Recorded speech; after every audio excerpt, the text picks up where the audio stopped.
আজ সকাল সকাল আরশাদ বলল, ওরা তোমাকে আজ থাকতে হবে না, তুমি গিয়ে কথাকে নিয়ে এসো। সেই থেকে বিরস হয়ে আসে ওরার মুখভঙ্গি।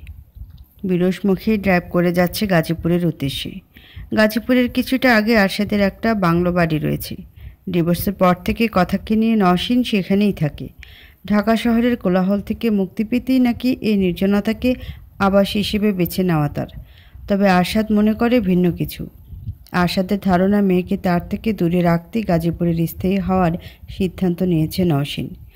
কারণ যেটাই হোক, ও বাড়িতে যেতে একেবারেই ভালো লাগে না ওর। নওশীন অযথা দীর্ঘ সময় বসিয়ে রাখবে, খুঁটিয়ে খুঁটিয়ে প্রশ্ন করে যাবে। সবগুলো প্রশ্নই আরশাদকে ঘিরে। ডিভোর্সের পর থেকে আজ পর্যন্ত আরশাদের মুখে নওশীন নামটা উচ্চারিত হতে শোনা যায়নি। নওশীন সেদিক থেকে একেবারেই বিপরীত। তার সকল কৌতূহলের কেন্দ্রবিন্দু যেন আরশাদ। সমস্যাটা হলো, আরশাদের করা নির্দেশ কিছুতেই নওশীনের সঙ্গে অযথা আলাপ করা যাবে না। তার বিষয়ে তো একেবারেই নয়। ওরা চাইলেও নওশীনকে এড়িয়ে যেতে পারে না। মুখের ওপর বলে দিতে পারে না স্যারকে নিয়ে কোনো প্রশ্ন করবেন না। তিনি উত্তর দিতে নিষেধ করেছেন, কারণ ওরার এই চাকরি পাওয়ার পেছনে নওশীনের বড় একটা ভূমিকা রয়েছে। 4 বছর আগে আরশাদ যখন নিজের জন্যে দক্ষ ম্যানেজার খুঁজতে ব্যস্ত ছিল, এই নওশীনই তাকে ওরার খোঁজ দেয়। গাজীপুরের এই বাংলোটা ইটের তৈরি, সামনে বিশাল এক বাগান। বাগানের কেন্দ্রবিন্দু সুইমিং পুল। অনেক শখ করে বাড়িটা তৈরি করেছিল আরশাদ। আগে প্রায়ই বন্ধুদের নিয়ে চলে আসতো এখানে। গভীর রাত পর্যন্ত আড্ডায় ডুবে থাকতো সকলে। অথচ সেই আরশাদ আজ এ বাড়িতে পা রাখার কথাও কল্পনা করতে পারে না। কলিং বেল চাপতে দরজা খুলে দিল নওশীন। এই মানুষটাকে ওরা যতবারই দেখে ততবারই মুগ্ধ হয়। কবিরা তাদের লেখায় কোনো অপরূপ সুন্দর মূর্তির বর্ণনা যেভাবে করে, নওশীন অবিকল তেমন। বড় বড় চোখ, বাঁশের কঞ্চির মতো নাক, ঝকঝকে সাদা দাঁত। সমগ্র চেহারায় বিচিত্র এক শান্ত সুশ্রী ভাব। একবার তার মুখটার দিকে তাকালে হাজার পরিশ্রান্ত কেউ অবসাদ মুক্ত হয়ে উঠতে পারে। একমাত্র এই নারীর অভাবে বোধ হয় এখনও বিশ্ব সুন্দরীর মুকুট অর্জন থেকে বাংলাদেশ পিছিয়ে আছে। অবশ্য এটাই তো স্বাভাবিক। সুপারস্টার আরশাদ হক যার প্রেমে পড়েছিল, তাকে তো এতটা সুন্দরী হতেই হবে। নওশীন প্রশস্ত এক হাসি ছুড়ে দিয়ে বলল, তোমার অপেক্ষাই করছিলাম ওরা। কথা যখন থেকে শুনেছে তুমি আসবে তখন থেকে পাগল হয়ে আছে। ওরা ঘরের ভেতরে ঢুকতে ঢুকতে হাসি মুখে বলল, কোথায় উনি? তুমি বেশ দেরি করে ফেলেছ। উনি তোমার অপেক্ষা করতে করতে ক্লান্ত হয়ে ঘুমিয়ে পড়েছেন। ওরা ব্যস্ত হয়ে বলল, আই অ্যাম সো সরি, বেশি দেরি করে ফেলেছি না? নওশীনের আবারও তার বিখ্যাত হাসি হেসে বলল, একদমই না, ঠিক সময়ে এসেছ। কফি খাবে তো? আজ থাক ম্যাম, অন্য আরেকদিন খাবো, এমনিতেই অনেক দেরি। ওরাকে থামিয়ে দিয়ে নওশীন মিষ্টি গলায় বলল, আজ কোনো কথা শুনছি না। এর আগের দিনও এমন করেছিলে। তুমি কফি খাও, এই ফাঁকে কথা আরেকটু ঘুমিয়ে নিক। মনে মনে দীর্ঘশ্বাস ফেলল ওরা। কি মিষ্টি করে কথা বলে নওশীন। আরশাদ কী করে এমন মিষ্টিভাষী একটা মেয়েকে সহ্য করতে পারে না কে জানে। এই বাড়ির বসার ঘরটা বেশ ছিমছাম গোছানো। জায়গায় জায়গায় অনেকগুলো পুরনো দিনের অ্যান্টিক শোপিস। নওশীনের অন্যতম শখ অ্যান্টিক শোপিস সংগ্রহ করা। আরশাদ এখন ঢাকায় যে বাড়িতে থাকে, ওই বাড়িটাও আগে ভর্তি হয়েছিল এই ধরনের শোপিসে। ডিভোর্সের পর সে নিজে ওগুলোকে ভেঙে গুঁড়ো করেছে। মনের অজান্তেই ওরার চোখ পড়ল দেয়ালে পাশাপাশি ঝুলতে থাকা দুটি বিশাল সাইজের ছবির দিকে। প্রথম ছবিতে নওশীন এবং ছোট্ট কথা। নওশীন যখন প্রথমবারের মতো মেয়েকে কোলে নিয়েছিল তখনকার ছবি। দ্বিতীয় ছবিতে পুরস্কার হাতে হাস্যোজ্জ্বল নওশীন। সে একজন অভিনেত্রী। আগে ছিল, তবে এখন আর নেই বললেই চলে। নওশীনের ক্যারিয়ার শুরু হয় ফ্লপ সিনেমা দিয়ে। পরপর 3টি সিনেমা ফ্লপের পর তার ক্যারিয়ার যখন হুমকির সম্মুখীন, ঠিক তখনই স্বপ্নের মতো তার কাছে আসে আয়না সিনেমাটির প্রস্তাব। তা আবার আরশাদের মতো সেলিব্রিটির বিপরীতে। আরশাদের নাম শুনে এক মুহূর্ত দেরি করেনি নওশীন, সঙ্গে সঙ্গে লুফে নেয় সিনেমাটির প্রস্তাব। ফলস্বরূপ নওশীন পেয়ে যায় তার ক্যারিয়ারের প্রথম সফল সিনেমা, ভক্তদের অঢেল ভালোবাসা আর বেশ খানিক পুরস্কার। আয়না সিনেমার শুটিং সেটে আরশাদ বিন্দু মাত্র পাত্তা দেয়নি তাকে। শটের সময় ভেতরকার সকল অনুভূতি দিয়ে তার সঙ্গে অভিনয় করলে ডিরেক্টর কাট বলার সাথে সাথে চোখ ফিরে নিয়েছে অন্যদিকে। সেলিব্রিটিরা এমনই, নবাগত কিংবা স্বল্প পরিচিত কোনো নায়িকাকে পাত্তা দেবে না, এটাই স্বাভাবিক। পাত্তা না পেলেও শুটিংয়ের প্রথম দিনেই আরশাদের মোহ আষ্টে পৃষ্ঠে ধরে নওশিনকে। প্রতিটা মুহূর্তে তার মন উসখুস করত কোনো না কোনোভাবে আরশাদকে মুগ্ধ করতে। শুটিংয়ের 34 দিনের মধ্যে এক মুহূর্তের জন্য তাকে মুগ্ধ করতে সফল হয়নি নওশিন। তবে মুগ্ধ করার জন্য দীর্ঘদিন অপেক্ষা করতে হয় তাকে। শুটিং শেষ হবার 2 মাসের মাথায় রিলিজ পায় সিনেমা। প্রিমিয়ার শোতে উপস্থিত ছিল পরিচালক, কলাকুশলী সহ সিনেমার সকল অভিনয় শিল্পীরা। সিনেমা শেষ হলে আরশাদ নিজে এসে তার কাছে বলেছিল, you did a pretty good job. সেই সিনেমায় অভিনয়ের জন্য আরও বহু মানুষের কাছে বহু প্রশংসা পেয়েছিল নওশিন। তার অভিনয়ের প্রশংসা করে পত্রিকার কলামে লেখা হয়েছে লাইনের পর লাইন। তবে আরশাদের ওই এক লাইন প্রশংসার কাছে সেসব যেন কিছুই নয়।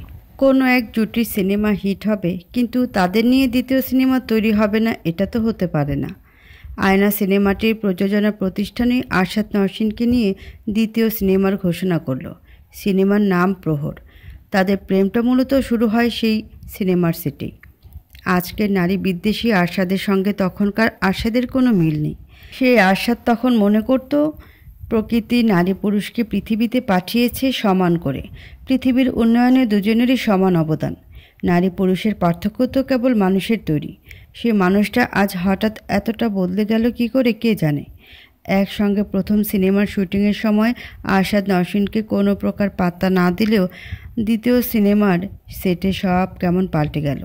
নওশিনের পাত্তা পাওয়ার জন্যে মুখিয়ে থাকতো আরশাদ। সারাদিন একসঙ্গে শুটিং শেষে কাটালেও বাড়ি ফিরে নওশিনের ফোন পাওয়ার জন্য অপেক্ষার প্রহর গুনত। যে দিনগুলোতে শুটিং থাকতো না সেই দিনগুলোতে দুজনে ঘুরে বেড়াতো দূর দূরান্তে। ছোট ছোট আনন্দের মুহূর্তগুলো হয়ে উঠত তাদের উদযাপনের কারণ।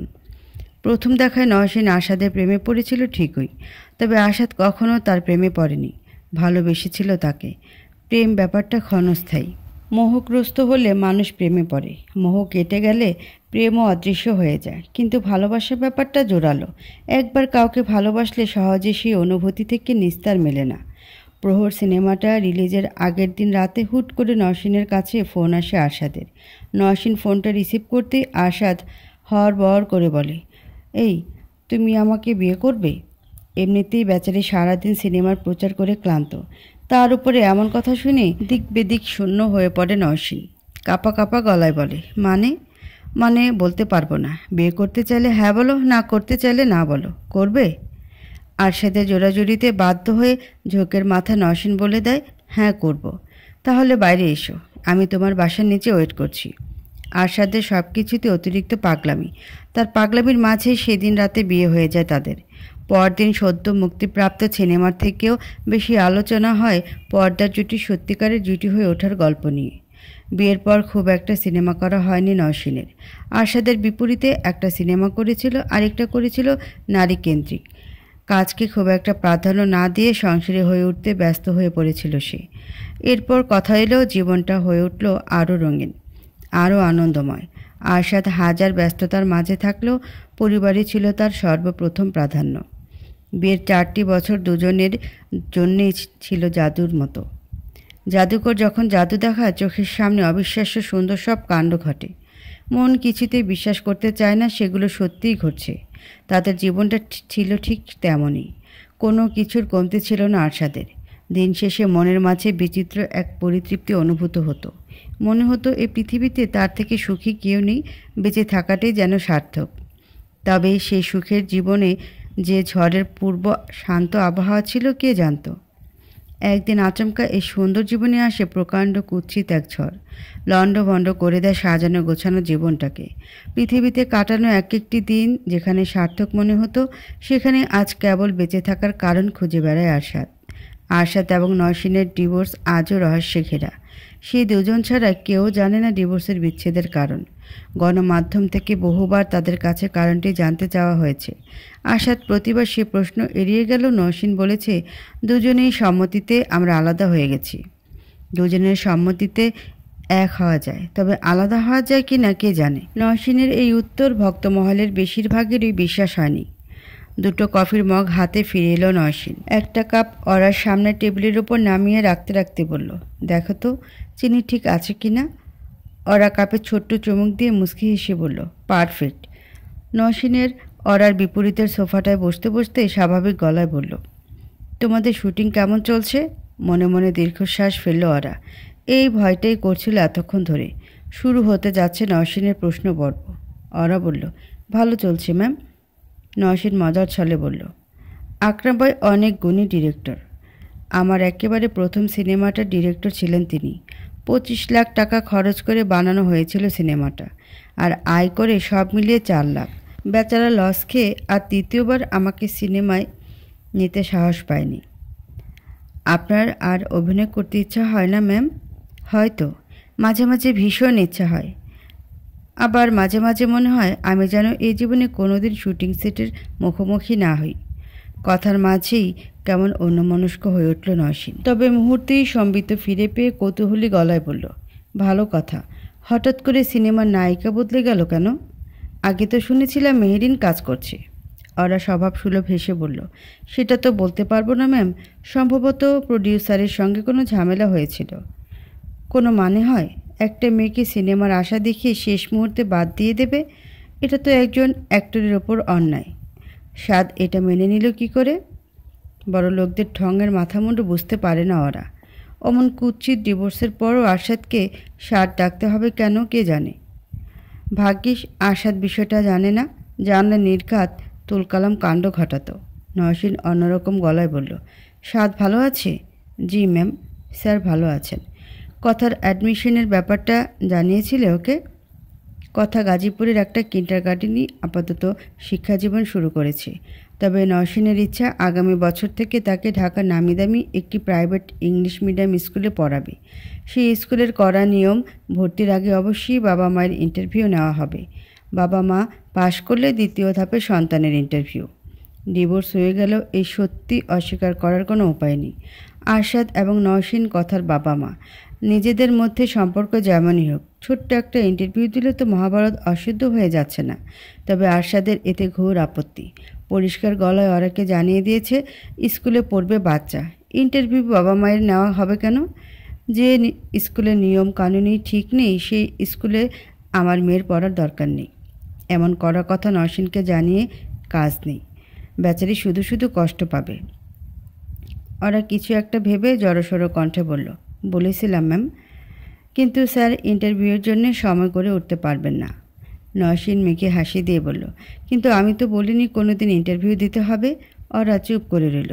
নওশিন দীর্ঘশ্বাস ফেলে অন্যমনস্ক হয়ে বলল, ও আমাকে সহ্য করতে পারে না, তাই না? না ম্যাম, আসলে অথচ হওয়া উচিত ছিল উল্টোটা। আমি চাইলেই পারতাম আমার জীবন থেকে ওকে একেবারেই সরিয়ে দিতে, কিন্তু সেটা তো আর সম্ভব নয়। শুধুমাত্র কথার জন্যে আমার জীবনটা ওর জীবনের সাথে কোনো না কোনোভাবে জড়িয়ে আছে। অতীতে যা হয়েছে হয়েছে। আমি চেয়েছিলাম সব ভুলে একটা স্বাভাবিক সম্পর্ক রাখতে। অন্যান্য বাচ্চারা বড় হয় বাবা মা দুজনের মাঝে। আমার মেয়েটা তাহলে কী দোষ করেছে? ও কেন বাবা মায়ের এমন তিক্ত সম্পর্ক দেখে বড় হবে? ওরা কিছুই বলছে না, থ মেরে বসে আছে। আজ হঠাৎ নওশিন এসব কথা বলছে কেন? সে কি কোনোভাবে চাইছে ওরার মাধ্যমে এই কথাগুলো আরশাদের কাছে পৌঁছে যাক? নওশিনের চোখ দুটো ছলছল করছে, যে কোনো সময় গড়িয়ে পড়তে পারে অবাধ্য অশ্রুধারা। নওশিন আঁচল দিয়ে সাবধানে চোখের জল আড়াল করে বলল, আমি জানি সাদ কেন আমাকে সহ্য করতে পারে না। কাগজে কলমে মিউচুয়াল ডিভোর্স হলেও প্রকৃতপক্ষে আমি প্রথম ডিভোর্সের কথা তুলেছিলাম। ও হয়তো ভাবতেও পারেনি আলাদা হয়ে যাওয়ার কথা। আমার কী বা করার ছিল ওরা? আমার কাছে ডিভোর্স ছাড়া অন্য কোনো উপায়? ওরা? নওশিনের কথার মাঝে বাদ সাধল মিষ্টি এক কণ্ঠস্বর, কথার কণ্ঠস্বর। ঘুম ভেঙে ঘর থেকে বেরিয়ে তার চোখ পড়ে বসার ঘরে বসে থাকা তার অন্যতম প্রিয় মানুষটার দিকে। কথা গুটি গুটি পায়ে ছুটে এলো অরার দিকে। এক মুহূর্ত অপচয় না করে জড়িয়ে ধরল তাকে। ওরা ঠোঁটেও প্রশস্ত হয়ে ফুটে উঠেছে উজ্জ্বল এক হাসির রেখা। বাবা মায়ের ডিভোর্সের সময়টায় কথার বয়স ছিল 2.5 বছর। বিচ্ছেদের কঠিনতম ওই সময়টায় দুজনই মানসিকভাবে স্বাভাবিক ছিল না। সন্তানের প্রতি সকল মনোযোগ যেন উঠে গিয়েছিল। ওই সময়টায় 3 মাস কথাকে নিজ দায়িত্বে সামলেছিল ওরা। যদিও তা ম্যানেজারের দায়িত্বে পড়ে না, কিন্তু ওই যে মেয়ে মানুষের মন, একটা দেবশিশু কিনা অপরাধে অবহেলায় পড়ে আছে, মানতে পারেনি সেই মন। সেই থেকে কথা ও অরার মধ্যে গভীর বন্ধুত্ব। কথা মনে করে বড়রা সবাই পচা। সারাক্ষণ ভ্রু কুঁচকে থাকে আর কঠিন কঠিন কথা বলে। বড়রা আবার কার্টুনও পছন্দ করে না, তবে ওরা মোটেই তেমন নয়। সে তার সঙ্গে সহজভাবে কথা বলে, খেলা করে। তার থেকেও বড় কথা, ওরা কার্টুনের সকল চরিত্রদের চেনে। কথা ওরাকে ঝাপটে ধরে আহ্লাদি কণ্ঠে বলল, তুমি অনেক পচা ওরা, আমি তোমার সাথে কথা বলবো না। ওরা অবাক গলায় বলল, কেন? আমি কি করেছি? এতদিন পর এসেছো কেন? প্রতিদিন আসতে পারো না তুমি? প্রতিদিন আমাকে একা একা স্পঞ্জ বব দেখতে হয়। আহারে, এর জন্য রাগ করেছি আমার কথাটা? আচ্ছা দাঁড়াও, তোমাকে এক্ষুনি খুশি করে দিচ্ছি। ওরা কথাকে ছেড়ে হ্যান্ডব্যাগটা খুলে কিছু একটা খুঁজতে ব্যস্ত হয়ে গেল। কথাও উৎসুক দৃষ্টিতে তাকিয়ে রইল ব্যাগের দিকে। নিমিষেই বেরিয়ে গেল কাঙ্ক্ষিত জিনিসটা, কক্সবাজার থেকে কেনা সেই শামুক। ওরা মুচকি হেসে শামুকটা বাড়িয়ে দিল কথার দিকে। মুহূর্তেই রাগ টাক উবে গিয়ে উজ্জ্বল হয়ে উঠল মেয়েটার চোখ মুখ। কথা চোখ বড় বড় করে অনেকটা সময় তাকিয়ে দিল শামুকের ওপর খোদাই করা অক্ষরগুলোর দিকে, কিন্তু পর মুহূর্তেই আবার ভ্রু কুঁচকে বলল, এটা তো বাবার গিফট। বাবার গিফট দিয়ে তুমি আমাকে খুশি করছো কেন? ওরা এবং নওশিন দুজনে ফিক করে হেসে ফেলল। নওশিন হাসতে হাসতেই বলল, আমার মেয়ের সঙ্গে বুদ্ধিতে পারবে না ওরা, নিজের গিফট নিয়ে এসে রাগ ভাঙাও। ওরা হাসি মুখে বলল, আচ্ছা ঠিক আছে, তুমি রেডি হয়ে এসো, ঢাকায় গিয়েই আমার গিফটটা পেয়ে যাবে। কথা ব্যস্ত হয়ে মায়ের সঙ্গে তৈরি হতে চলে গেল। আগামীকাল থেকে দীর্ঘ 7 দিন আরশাদের কোনো শুটিং নেই। পরবর্তী সিনেমা নিয়ে কয়েকটা মিটিং থাকলেও সেগুলো ক্যান্সেল করা হয়েছে। এই 7টা দিন কথা বাবার কাছে থাকবে, এ নিয়ে তার উৎসাহের সীমা নেই। উৎফুল্ল ভঙ্গিতে মায়ের সঙ্গে ব্যাগ গোছাচ্ছে সে। নওশিন প্রয়োজনীয় জিনিসগুলো ব্যাগে রাখার চেষ্টা করলেও ব্যর্থ হচ্ছে কথার কারণে। মেয়েটা বারবার ব্যাগটা ভর্তি করে ফেলছে হাবিজাবি সব খেলনা দিয়ে। কথার ব্যাগগুলো বাড়ির সিকিউরিটি গার্ড গাড়িতে তুলে রেখেছে। কথাও ইতিমধ্যে ব্যাপক আগ্রহ নিয়ে ড্রাইভিং সিটের পাশে সিটে বসে পড়েছে। আজ তার পরনে সিন্ড্রেলা ড্রেস। সে বাবার প্রিন্সেস তো, তাই বাবার সঙ্গে দেখা করতে গেলেই প্রিন্সেসের পোশাক পরে যায়। নওশিন ওরার কাঁধে হাত রেখে বলল, সাবধানে নিয়ে যেও ওরা। কথা কিন্তু ইদানিং বেশ বিচ্ছু হয়েছে, সারা পথ খুব জ্বালাবে, কিছু মনে করো না। কী যে বলেন ম্যাম, আমি ওকে নতুন দেখছি। আরেকটা কথা ওরা, সাথে সাথে প্লিজ আরেকবার অ্যাডমিশনের ব্যাপারটা নিয়ে কথা বলো। ওই স্কুলে একবার চান্স পেলে কথার জীবনটাই বদলে যাবে। ওরা ছোট্ট দীর্ঘ নিঃশ্বাস গোপন করে বলল, জি ম্যাম, বলবো। জানালার ফাঁক দিয়ে মায়ের দিকে হাত নাড়ছে। যদিও বাবার সঙ্গে দেখা করবে বলে তার আনন্দের সীমা নেই, তবুও মায়ের জন্য মন কেমন করাটাই স্বাভাবিক। অন্যান্য বাচ্চারা বাবা মায়ের সঙ্গে এক বাড়িতে বেড়ে ওঠে। মা বকলে বাবার কাছে যায়, বিচার নেই। বাবা বকলে মায়ের কাছে। সকলের কাছে যা অস্বাভাবিক তাই কথার জন্য স্বাভাবিক। হয়তো সে কোনোদিনও জানবে না আর 10টা স্বাভাবিক সন্তান কিভাবে বেড়ে ওঠে। একটা সময়ে যখন জানবে তখন কষ্টে তার মনটা বিষিয়ে উঠবে। অস্বাভাবিক এই পরিস্থিতির জন্য বেচারি নিজেকেও দোষারোপ করতে পারে। কোনো মানে হয়? স্বাভাবিক গতিতে ড্রাইভ করছে ওরা। কথা তার ঠিক পাশে বসিয়ে জানালার দিকে তাকিয়ে বাইরের দৃশ্য দেখছে। ওরা ড্রাইভিংয়ের ওপর ভরসা করা যায়। আরশাদের মতো গাড়িকে গাছের সঙ্গে ধাক্কা লাগিয়ে অ্যাক্সিডেন্ট করার প্রবণতা তার মাঝে নেই। তার উপরে রাস্তায় খুব একটা যানজট দেখা যাচ্ছে না। ওরা রিয়ার ভিউ মিররের মাঝে লক্ষ্য করল কথাকে। সেই তখন থেকে মুখটা ভার করে বসে আছে মেয়েটা। ওরা আদরে গলায় বলল, কি ব্যাপার ম্যাডাম, মুড অফ নাকি আপনার? কথা গাল ফুলিয়ে বলল, হুম। ওরা হতবাক গলায় বলল, সে কি প্রিন্সেস, কথার হঠাৎ মুড অফ কেন? তোমার জন্য। আমার জন্যে? আমি আবার কি করলাম? তোমার জন্য মিস আমাকে বকা দিয়েছে। বাবাকে বলবো তোমাকে কঠিন একটা পানিশমেন্ট দিতে। ওরা ভরকে গিয়ে বলল, ওয়েট, আমার জন্য মিস তোমাকে বকা দেবে কি করে? তোমার মিস কি আমাকে চেনে? কথা ভেঙচি কেটে বলল, বলবো না। তাহলে আমিও কোনো পানিশমেন্ট নিচ্ছি না। কথা এবার ওর দিকে তাকিয়ে থেমে থেমে বলল, আমার ইংলিশ স্টোরি বুকে রেড রাইডিং হুডের গল্প আছে। তুমি গল্পটা জানো? হ্যাঁ জানি। ওই গল্পের এক জায়গায় লেখা আছে ওরা, AURA, ওরা। এটাই তো তোমার নাম, তাই না? হ্যাঁ, কেন বলো তো? আর দেখো, মিস বলল ওরা মানে আভা। আমি উঠে দাঁড়িয়ে বললাম, না মিস, ওরা তো আমার বাবার ম্যানেজার। মিস আমায় বকা দিয়ে বসিয়ে রাখলো। ওরা ফিক করে হেসে ফেলল। কথা আহত গলায় বলল, এই তুমি হাসছো কেন? হাসির কারণে এখন তোমার পানিশমেন্ট ডাবল। আচ্ছা বাবা, সরি। এবার আমার কথাটা শোনো। কি কথা? মিস কিন্তু ঠিকই বলেছেন কথা। ওরা মানে হলো আভা। কিভাবে? সিন্ড্রেলার আশেপাশে সব কেমন চকচক করে দেখেছ? ওটাই সিন্ড্রেলার ওরা। আবার সানসেটের সময় আকাশে সূর্যের আশেপাশে সব কেমন লাল লাল দেখায় না? সেটা হলো সূর্যের ওরা। কয়েক মুহূর্ত গভীর চিন্তাভাবনার মাঝে কাটিয়ে কথা ভ্রুকুচকে বলল, আই এম কনফিউজ। তোমার নাম কি, ওরা নাকি আভা? ওরা সামান্য হেসে বলল, আমার নাম অরাই, কিন্তু নামের অর্থ আভা। আমাদের সবার নামেরই একটা অর্থ আছে। সত্যি? তাহলে আমার নামের অর্থ কি? ওরা কিছু ভেবে না পেয়ে বলল, তোমার নামের অর্থ আবার কি হবে? কথা মানে কথা। কথা ঠোঁট উল্টে বলল, তোমার নামের এত সুন্দর অর্থ আছে আর আমার নামের নেই? কে বলেছে নেই? তোমার নামটা কত ইম্পর্ট্যান্ট জানো? আমরা প্রতিদিন কত কথা বলি। কথা না বলে তো আমরা থাকতেই পারবো না। সবার সব কথার মাঝে তোমার নামটা লুকিয়ে আছে। কথার ভার হয়ে থাকা মুখটা নিমিষেই সতেজ হয়ে উঠল। উজ্জ্বল হাসির রেখায় চকচক করে উঠল তার মুখটা। হাসিটা ঠোঁটে রেখেই কথা বলল, তোমার নামটা কত কুল ওরা। এই নাম কে রেখেছে? তোমার বাবা নাকি মা? কিছুটা সময় চুপ করে থেকে ওরা ক্ষীণ গলায় বলল, কেউ না। সেটা কি করে? তুমি তো বলেছিলে ছোটবেলায় বাবা অথবা মা বাচ্চাদের নাম রাখে। বলেছিলাম নাকি? সেটা সত্যি। আমার বাবা ছোটবেলায় আমার একটা নাম রেখেছিল, কিন্তু বড় হয়ে আমি সেই নামটা বদলে ফেলেছি। কথা বিস্ময়ের চরম শিখরে পৌঁছে বলল, বড় হয়ে নাম বদলানো যায়? যায় তো। আমিও বদলাতে পারবো। পারবে। কিন্তু তুমি বদলাবে কেন? কথা, তোমার নামটা তো এমনিতেই অনেক সুন্দর। আচ্ছা ওরা, ছোটবেলায় তোমার নাম কি ছিল?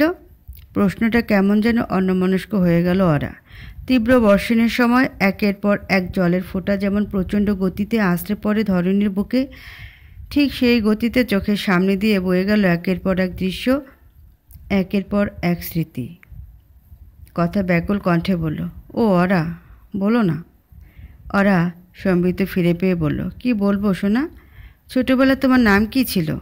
ওরা বিড়বিড় করে বলল, আখিতারা বানো। আখিতারা নামের ওই মেয়েটার সঙ্গে আজকের ওরার তিল পরিমাণ মিল নেই। সেই মেয়েটা ছিল ভীতু প্রকৃতির, চুপচাপ অন্যায় সয়ে যাওয়া প্রকৃতির, যার অন্তরাত্মা ছিল জড়তায় পরিপূর্ণ। মুখ খুলে কথা বললেও যাকে শাস্তির ভয়ে তটস্থ থাকতে হতো। সিরাজগঞ্জ জেলার ছোট্ট একটি গ্রামে বেড়ে ওঠা ওরার।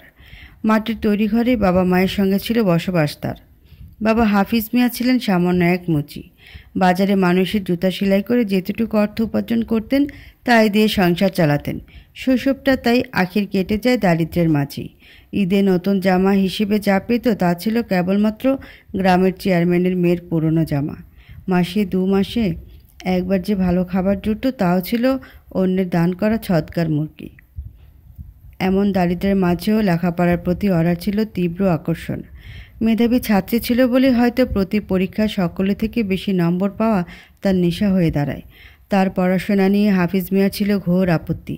দুবেলা ঠিকমতো ভাতের যোগান দিতেই যাকে হিমশিম খেতে হয়, সে আবার মেয়ের স্কুলের বেতন দেবে কোত্থেকে? এই অবস্থা পর্যবেক্ষণ করে হেড স্যার নিজেই একদিন ডেকে পাঠান তাকে। স্পষ্ট বলে দেন, যতদিন পর্যন্ত ওরা এমন ভালো রেজাল্ট করে যাবে ততদিন কোনো প্রকার বেতন দিতে হবে না তাকে। ব্যাস, এরপর থেকে অন্তত পড়াশোনা হুমকির মুখে পড়ার দুশ্চিন্তা করতে হয়নি তাকে। তবে জীবন থেকে দুশ্চিন্তা নামক বিষয়টা যে একেবারেই উবে গিয়েছিল তাও নয়। তার মা আকলিমা খাতুনের সারা বছরই কোনো না কোনো অসুখ বিসুখ লেগেই থাকতো। ডাক্তার দেখানোর সাধ্য নেই, কবিরাজের কাছে ঝাড়ফুঁক করিয়েও লাভ হয়নি। তার উপরে আবার ওরার বয়স যখন 8 বছর, দ্বিতীয়বারের মতো অন্তঃসত্ত্বা হন তিনি। এই সময়টাতে নাকি বেশি বেশি পুষ্টিযুক্ত খাবার ফলমূল খেতে হয়, অথচ আকলিমার বেশিরভাগ দিনই কাটত অনাহারে। ওরা অতটুকু বয়সেও যথাসাধ্য চেষ্টা করত মায়ের সেবা করতে। গা কাঁপিয়ে জ্বর এলে মাথায় পানি দেওয়া, কপালে হাত বুলিয়ে দেওয়া, মুড়ি মাখিয়ে খাইয়ে দেওয়া, যতটুকু পারত করত। তবে লাভের লাভ কিছুই হয়নি। ক্রমশ দুর্বল হতে থাকে আকলিমার শরীর। একটু পরপর মাথা ঘুরে পড়ে যেতেন। খাওয়ার সঙ্গে সঙ্গে বমি করে সব উগলে দিতেন। হাফিজ মিয়াকে অবশ্যই একবার বলেছিলেন ডাক্তার দেখানোর কথা। তিনি খ্যাক করে উঠে বলেছিলেন, বাচ্চা কাচ্চা আল্লাহর দান, উনি দেখা রাখবেন, ডাক্তার লাগবো কোন কামে? 9 মাস পূর্ণ হওয়ার আগে একদিন আচমকা আকলিমার প্রসব ব্যথা ওঠে। টানা 5 ঘন্টা প্রকৃতির সঙ্গে কঠোর লড়াইয়ের পর তিনি জন্ম দেন ফুটফুটে এক পুত্র সন্তানের, তবে মৃত। পুত্র শোকে কাতর হয়ে আকলিমার দুর্বল শরীর আরও দুর্বল হয়ে পড়ে। তিনি হয়তো আশা করেছিলেন এই কঠিন সময়ে স্বামীকে পাশে পাবেন, তবে দেখা গেল ঠিক উল্টো চিত্র। মৃত পুত্র সন্তান জন্ম দেওয়ার কারণে হাফিজ মিয়া দিন রাত ভর্ৎসনা করে গেলেন তাকে। ভাইয়ের মৃত্যুর ঠিক 2 দিন পর মধ্যরাতে মায়ের পাশে গুটিসুটি মেরে শুয়ে আছে ছোট্ট ওরা। আকলিমা হঠাৎ তাকে ঘুম থেকে ডেকে তুলে কাতর সুরে বলল, মাগো, তুমি অনেক লক্ষ্মী মাইয়া, এইরকম লক্ষ্মী হইয়াই থাইকো। বাপ জানলে বেশি ত্যাগ করো না, আমি গেলাম। এমন কঠিন কঠিন কথা বোঝার বয়স তখনও হয়নি ওরার। ফ্যাল করে কিছু সময় তাকিয়ে রইল মায়ের দিকে। মুখটা খুলে কিছু একটা বলতে যাবে তার আগেই নিষ্ঠুর বাস্তবতা কেড়ে নিয়ে গেল তার একমাত্র আশ্রয়টুকু। মায়ের মৃত্যুর পর একেবারে বদলে গেল ওরা। সারাক্ষণ গুটিয়ে রাখত নিজেকে। মনে করত মায়ের চলে যাওয়ার পেছনের দোষটা একমাত্র তারই। সে আরেকটু দেখাশোনা করলে হয়তো বেঁচে যেত মা। এদিকে হাফিজ মিয়ার আয়ের পথ যেন একেবারে বন্ধ হয়ে গেল। গ্রামের মানুষের কাছে এমনিতেই অর্থকড়ির অভাব, তার উপরে আবার জুতা সেলাই করানো যেন এক প্রকার বিলাসিতা। গ্রামে তখন নির্বাচনের সময়। চেয়ারম্যান পদের জন্য 2 প্রার্থী দিনরাত এক করে প্রচারে ব্যস্ত। হাফিজ মিয়া কাজকর্ম বন্ধ করে তৎকালীন চেয়ারম্যানের পেছনে পড়লেন। সারাদিন কেবল চেয়ারম্যানের পিছে ঘুরঘুর করতেন, প্রচারণামূলক লিফলেট বিলি করতেন, উঁচু গলায় স্লোগান হাঁকতেন। তার কাজে কর্মে চেয়ারম্যান সাহেবও মুগ্ধ হলেন। নির্বাচনে জয়লাভ করা মাত্রই হাফিজ মিয়াকে তার বাড়ির দারোয়ান হিসেবে নিয়োগ দিলেন। বেতন তেমন আহামরি কিছু নয়, তবে মুচির কাজ করে যা পেতেন তার থেকে অন্তত ভালো। ক্রমেই দিন ফিরতে লাগলো হাফিজ মিয়ার। মাটির ঘরে টিনের ছাদ বসালেন, নিজে পালন করার জন্যে বেশ খানিক হাঁস মুরগিও কিনলেন। তার থেকেও বড় কথা, গ্রামের সবাইকে অবাক করে দিয়ে দ্বিতীয়বারের মতো বিয়ে করলেন। সৎমা আয়েশা বেগমের আগমনে জীবনটা লণ্ডভণ্ড হয়ে গেল ওরার। বিয়ে করে এ বাড়িতে আসা মাত্রই ওরা হয়ে উঠল আয়েশার চোখের বিষ। অন্যান্য আর 10টা সৎমায়ের মতো তিনিও বকাঝকা ব্যতীত কথা বলতে পারতেন না ওরার সাথে। সংসারে ছোট থেকে বড় সকল কাজ করাতেন ছোট্ট ওই মেয়েটাকে দিয়েই। সামান্য পান থেকে চুন খসলে তীব্র অপমানে বিষিয়ে ফেলতেন ওরার ছোট্ট হৃদয়কে। এক পর্যায়ে আয়েশা সকল সীমা অতিক্রম করে ওরার গায়ে হাত তুলতে শুরু করলেন। তার সবথেকে প্রিয় কাজ 3 বেলা হাতের কাছে যা পাবেন তাই দিয়ে মারবেন। কখনো ঝাড়ু, কখনো স্যান্ডেল, কখনো গরম তেলে ডোবানো খুন্তি। ওরার দিনটাই শুরু হতো সৎ মায়ের মারের অপেক্ষায়। আধ ঘন্টার মতো অনবরত মার খেয়ে তারপরে স্কুলে যাবে। স্কুল থেকে ফিরে আবার সে একই নিয়মে মার খাবে। বাবার অর্থনৈতিক অবস্থা এখন আগের তুলনায় সচ্ছল হলেও 2 বেলা 2 মুঠো ভাত তার কখনোই জোটেনি। ছোট ছোট ভুলের জন্য আয়েশা প্রায়ই খেতে দিতেন না তাকে। ওরার বয়স তখন কত হবে, 13 কি 14?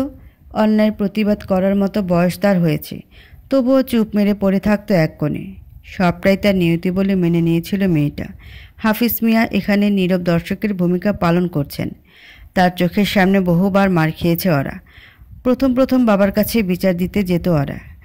তিনি হাই তুলে বলতেন, বলদ মাইয়া, নতুন মার সাথে মানায় চলতে পারস না? সেই থেকে একেবারে নিশ্চুপ হয়ে যায় ওরা। কি হবে প্রতিবাদ করে? কাউকেই তো দিন শেষে পাশে পাচ্ছে না। বিয়ের পরপর 3 বছরে 3 পুত্র সন্তানের জন্ম দেন আয়েশা। দরিদ্র পরিবারে এমনিতেই পুত্র সন্তান জন্ম দেওয়াটা কোনো নারীর জন্য বিশাল সার্থকতা। হাফিজ মিয়ার কাছে দ্বিতীয় স্ত্রীর কদর বহুগুণ বেড়ে গেল। একই সঙ্গে বেড়ে গেল ওরার প্রতি অবহেলা।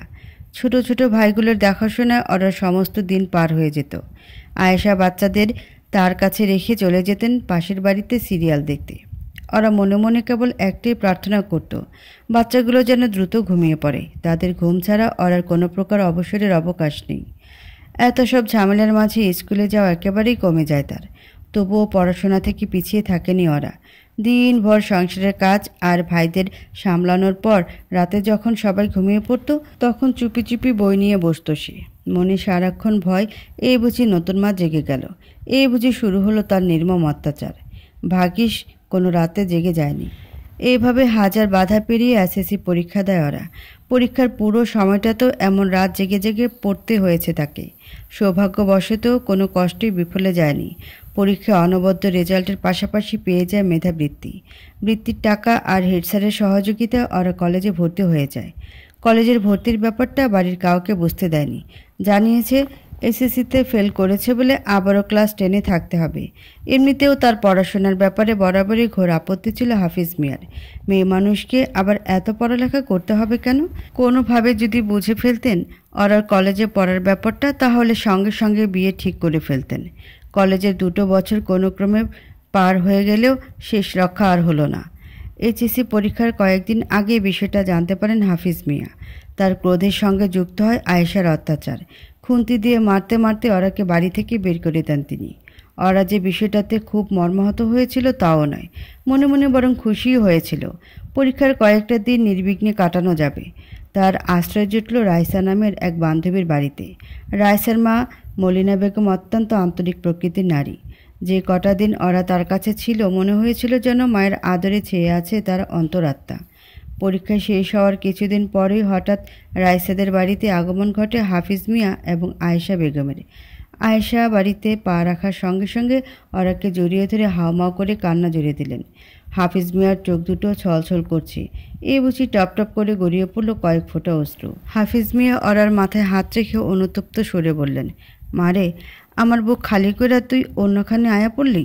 তোরে ছাড়া আমি বাঁচি কেমনি? কৃতজ্ঞতায় সজল হয়ে ওঠে অরার চোখ দুটো। এতদিনে অবশেষে তার অভাব উপলব্ধি করতে পেরেছে তারা। আজকের পর থেকে আর কোনো কষ্ট থাকবে না তার জীবনে। বাবাকে জড়িয়ে ধরে দীর্ঘ কান্নাকাটি পর্ব শেষে বাড়ি ফিরিল অরা। সুখের দিনের আশা সম্ভবত দুরাশা। বাড়ি ফেরার সঙ্গে সঙ্গে অরা টের পেয়ে যায় এই কথাগুলো দিনে তার অভাব বিন্দুমাত্র অনুভব করেনি হাফিজ মিয়া। তাকে ফিরিয়ে আনার উদ্দেশ্য একটাই, তাকে বিয়ে দেওয়া।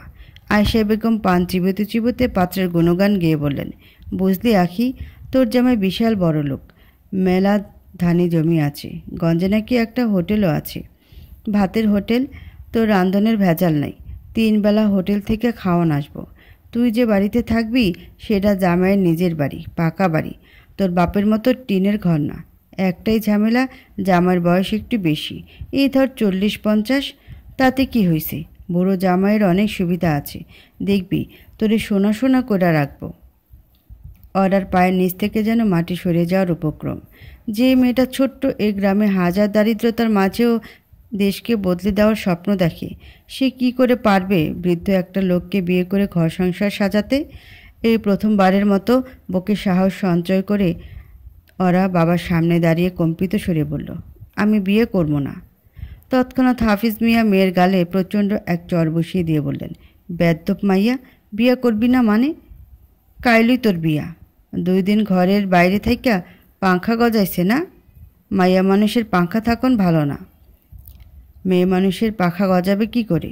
তাদের জন্মই তো হয় অদৃশ্য 2 পাখা দিয়ে।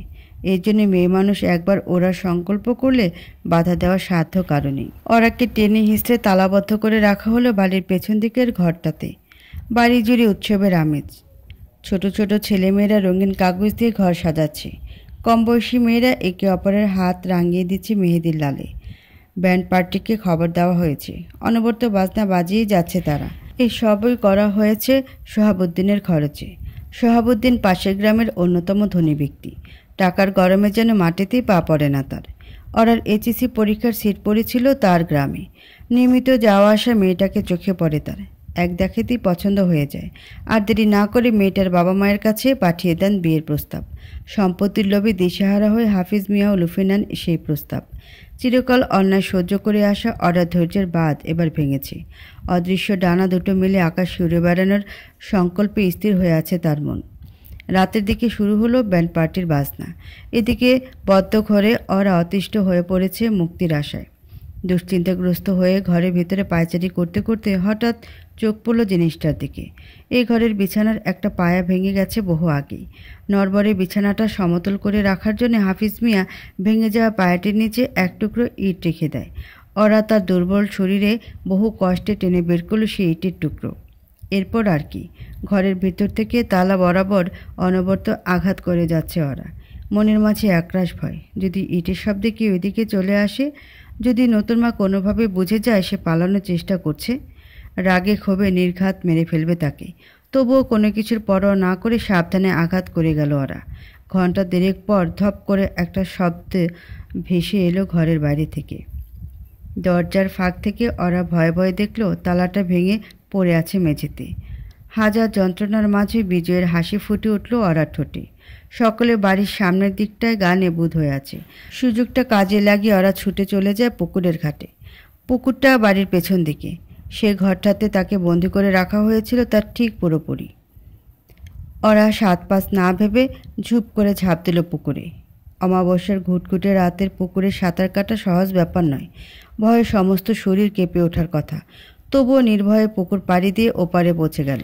যে মেয়েটা অমন ক্রূর জীবন ছেড়ে আসার সাহস করেছে, তার আবার অন্ধকারে ভয় কিসের? ওপারেই রায়সাদের বাড়ি। ওরা এক নিঃশ্বাসে ছুটে গেল সেখানে। রায়সার মা মলিনা বেগম সবটাই শুনলেন। ওরা কি তিনি সন্তানের স্নেহ দিয়েছেন? মেয়েটা বিপদে পড়ে তার কাছে এসেছে, তিনি কি পারেন তাকে দূরে ঠেলে দিতে? মলিনা বেগম আন্তরিক গলায় বললেন, মাগো, তোমারে এই গ্রামে রাখা যাবে না। তোমার বাপে ঠিকই খুঁজে বাইর করব। কালকে ভোরে তোমারে নিয়ে আমি ঢাকায় যাব। ওইখানে ভালো একটা ব্যবস্থা করে দিব ইনশাল্লাহ। এই প্রথম কেউ ওরার বিশ্বাস ভাঙেনি। পরদিন ভোরের আলো ফুটে ওঠার আগে মলিনা বেগম ওরার হাত ধরে ছুটে গেলেন বাস স্টেশনের দিকে। খারাপ মানুষগুলোর চোখ ফাঁকি দিয়ে অবশেষে ঢাকায় এসে পৌঁছালো তারা। আগে কোনো দিন ঢাকায় আসেনি ওরা। শহরের চাকচিক্য সম্বন্ধে কোনো ধারণাই ছিল না তার। এখানকার যানজট, ব্যস্ততা সব কিছু যেন গভীরভাবে আকর্ষিত করলো তাকে। তবে প্রথম কয়েকটা দিন বেশ ভালোই ঝামেলা পোহাতে হয় মলিনা বেগমকে। বড় গলায় বলেছিলেন মেয়েটাকে মাথা গোজার ঠাঁইয়ের ব্যবস্থা করে দেবেন, কিন্তু এই শহরের সকল কিছুই অজানা তার। ওরা চিরকাল বহু যন্ত্রণা সহ্য করে এসেছে বলে হয়তো প্রকৃতি আর যন্ত্রণা দিল না তাকে। দিন কয়েক বাদে মলিনা বেগম আচমকা খোঁজ পেয়ে যান তার এক দুঃসম্পর্কের ভাই খসরুর। খসরু ঢাকা শহরে রিক্সা চালায়। ওরার বিপদের কথা তাকে খুলে বলতেই সে খোঁজ দেয় এই শহরের সব থেকে বিখ্যাত এতিমখানার। সন্তানের বাবা মা দুজনেই পৃথিবী ছেড়ে চলে গেলে নাকি তাকে এতিম বলে আখ্যায়িত করা হয়। মা তো বহুকাল আগেই চলে গেছে, তবে বাবা তো আছে। তবুও নির্মম বাস্তবতার সম্মুখীন হয়ে তাকে পা বাড়াতে হলো এতিমখানার দিকে। এতিম নয় বলেই হয়তো এতিমখানার লোকেরা প্রথম দিকে ওরাকে রাখতে চায়নি তাদের সঙ্গে। তবে তার অসীম সাহসিকতার গল্প শুনে আর দূরে ঠেলে দিতে পারেনি। ওরার থাকা খাওয়ার ব্যবস্থা সেখানেই করা হলো। বিনিময়ে তাকে দেওয়া হয় একটা কাজ, এতিমখানা ছোট ছোট ছেলে মেয়েদের পড়াশোনার কাজ। কষ্টে জর্জরিত জীবনে নিমিষে এসে উপস্থিত হলো আলোর ঝলকানি। নতুন মায়ের অত্যাচারের ভয়ে অস্থির হয়ে থাকা মেয়েটা নতুন করে বাঁচতে শিখল, নতুন করে হাসতে শিখল। ওই ছোট ছোট ছেলেমেয়েরাই হয়ে উঠল তার জীবনের কেন্দ্রবিন্দু। দায়িত্বে বিন্দুমাত্র অবহেলা না করে ওরা প্রতি বিকেলে পড়াতে লাগলো তাদের। সেলিব্রিটিদের এক বদভ্যাস হলো লোক দেখিয়ে জনহিতকর কাজ করা। ভিক্ষুকে ভিক্ষা দিলেই সামনে থাকতে হবে ডজন খানিক ক্যামেরা। তাদের ধারণা এতে ভক্তদের ভালোবাসা বহুগুণ বৃদ্ধি পাবে। ওরা এই এতিমখানায় স্থায়ী হওয়ার 6 মাসের মাথায় একদিন হুট করে বেশ কিছু সাংবাদিক নিয়ে আগমন ঘটে বিখ্যাত নায়িকা নওশিন হকের। নওশিন পুরো এতিমখানাটা ঘুরে ঘুরে দেখছে, বাচ্চাদের সঙ্গে হাত মেলাচ্ছে, তাদের নিজ হাতে খাইয়ে দিচ্ছে, খেলনা দিয়ে খেলা করছে। প্রতিটি মুহূর্তই হলো ক্যামেরাবন্দি। এইসবের মাঝে হঠাৎ নওশিনের চোখ দুটো গিয়ে স্থির হলো কোনার দিকের একটা ঘরে। কম বয়সী একটা মেয়ে ব্যাপক আগ্রহ নিয়ে ছোট ছোট বাচ্চাদের পড়াচ্ছে। বাচ্চারাও পড়ার তালে তাল মেলাচ্ছে। এতটুকু একটা মেয়েকে এতিমখানায় শিক্ষিকা হিসেবে দেখে বিস্ময়ের সীমা রইল না নওশিনের। নিতান্ত কৌতূহলের বশে মেয়েটার সম্পর্কে আগ্রহ জাগে তার মনে। আগ্রহ নিবারণ করতে এগিয়ে এলেন এতিমখানার মালিক নিজেই। মেয়েটার অতীতের ইতিহাস জেনে কয়েক মুহূর্ত থ মেরে বসে থাকে নওশিন। পরিবার একটা মানুষের সর্বপ্রথম এবং সর্বশেষ আশ্রয়, অথচ পরিবারের কাছেই এমন বঞ্চনার শিকার হয়েছে মেয়েটা। মিনিট কয়েকের জন্য ক্যামেরাগুলো থেকে আড়াল করে নিল নিজেকে। আড়ালে অতি দ্রুত কতগুলো ফোন কল সারল। সবশেষে এতিমখানার মালিককে বলল ওই মেয়েটাকে ডেকে পাঠান, ওর সঙ্গে কথা আছে। নায়িকা ডেকে পাঠিয়েছে শোনার পর থেকে হাত পা ঠান্ডা হয়ে এলো ওরার। জীবনে কখনো হলে গিয়ে সিনেমা দেখেনি সে। গ্রামে থাকতে পাশের বাড়িতে টিভিতে হাতে গোনা কয়েকটা সিনেমা দেখলেও এই সম্বন্ধে বেশি কিছু জানা নেই তার। এই নায়িকা তাকে ডেকেছে কেন কে জানে? সিনেমা নিয়ে কোনো প্রশ্ন করবে না তো? প্রশ্নের উত্তর ঠিকভাবে দিতে না পারলে কি তাকে বের করে দেওয়া হবে এখান থেকে? মনে এমন হাজারো ভয় জড়ো করে ওরা গিয়ে দাঁড়ালো নওশিনের সামনে। নওশিন হাসি মুখে বলল, তোমার নামটা যেন কি? আখিতারা বানু। আখিতারা বানু, তুমি কি আমার হাজব্যান্ডকে চেনো? ওরা প্রবল আতঙ্কে অস্থির হয়ে না সূচক মাথা নাড়ালো, যেন তার স্বামীকে না চেনাকে বিরাট অন্যায়। নওশীন হাসি হাসি গলায় বলল, আমার হাজব্যান্ড আরশাদ হক এদেশের সব থেকে বড় সুপারস্টার। বেশ কয়েকদিন ধরেই আমরা ওর জন্য নতুন ম্যানেজার খুঁজছি। কাউকে পছন্দ হচ্ছিল না। আজ তোমাকে একবার দেখিয়ে পছন্দ হয়ে গেল। তোমার ব্যাপারে সবটাই শুনেছি আখিতারা। একা একটা মেয়ে বিপদে পড়েছ বলে দয়া করে এই অফারটা করছি না। আমার ধারণা সঠিক ট্রেনিং পেলে তুমি আরশাদের যোগ্য ম্যানেজার হয়ে উঠবে। করবে চাকরিটা? ওরা বেশ অনেকটা সময় ফ্যালফ্যাল করে তাকিয়ে রইল নওশীনের দিকে। সুপারস্টার ম্যানেজার ট্রেনিং শব্দগুলো মাথার 2 ফুট ওপর দিয়ে চলে গেল। নীরবতা ভঙ্গ করে এতিমখানার মালিক দৃঢ় গলায় বলে উঠলেন, করবে না মানে? অবশ্যই করবে। এমন সুযোগ জীবনে বারবার আসে নাকি? ম্যাডাম, আপনি ওকে নিয়ে যান। সেদিনের পর থেকে জীবনটা 360 ডিগ্রি কোণে মোড় নেয়। শুরু হয়ে যায় ওরার ট্রেনিং জীবন। আরশাদের ম্যানেজার হওয়ার মতো যোগ্যতা তার তখনও নেই। দীর্ঘদিন সময় নিয়ে তাকে ঘাড় সোজা করে হাঁটতে শেখানো হলো, শুদ্ধ বাংলা শেখানো হলো, আদব কায়দা শেখানো হলো, ড্রাইভিং শেখানো হলো, স্পোকেন ইংলিশের 2টো কোর্সও করানো হলো। চিরায়িত সালোয়ার কামিজ ছেড়ে আপন করে নিল শার্ট প্যান্ট আর কোট। আরশাদের তৎকালীন ম্যানেজার ফারুক সাহেব নিজ হাতে ম্যানেজারের সমস্ত কাজ শিখিয়ে দেয় তাকে। এইভাবে মাস তিনেকের মাঝে আখিতারা বানু হয়ে উঠল আফরোজা ওরা। নতুন জীবনে ওরা এতটাই অভ্যস্ত হয়ে গেল যে পুরনো দিনের স্মৃতিগুলো ভুলতে বসার উপক্রম। খারাপ দিকটাই শুধু ভুলেছে ওরা। সে মানুষগুলো তার জীবনে এসেছিল দেবদূতের মতো, তাদের ক্ষণিকের জন্যও ভুলেনি। মলিনা খালার সঙ্গে নিয়মিত যোগাযোগ রয়েছে তার। মাসে মাসে তাকে কিছু টাকা পাঠানোর পাশাপাশি যে কোনো বিপদে আপদে এগিয়ে যায় ওরা। মলিনা বেগম এখন আর সেই গ্রামে থাকে না, তাই পরিবার নামক ওই বস্তুর কোনো খোঁজও নেই তার কাছে। এছাড়াও ওরা সময় সুযোগ পেলে ছুটে যায় এতিমখানার ওই বাচ্চাগুলোর কাছে।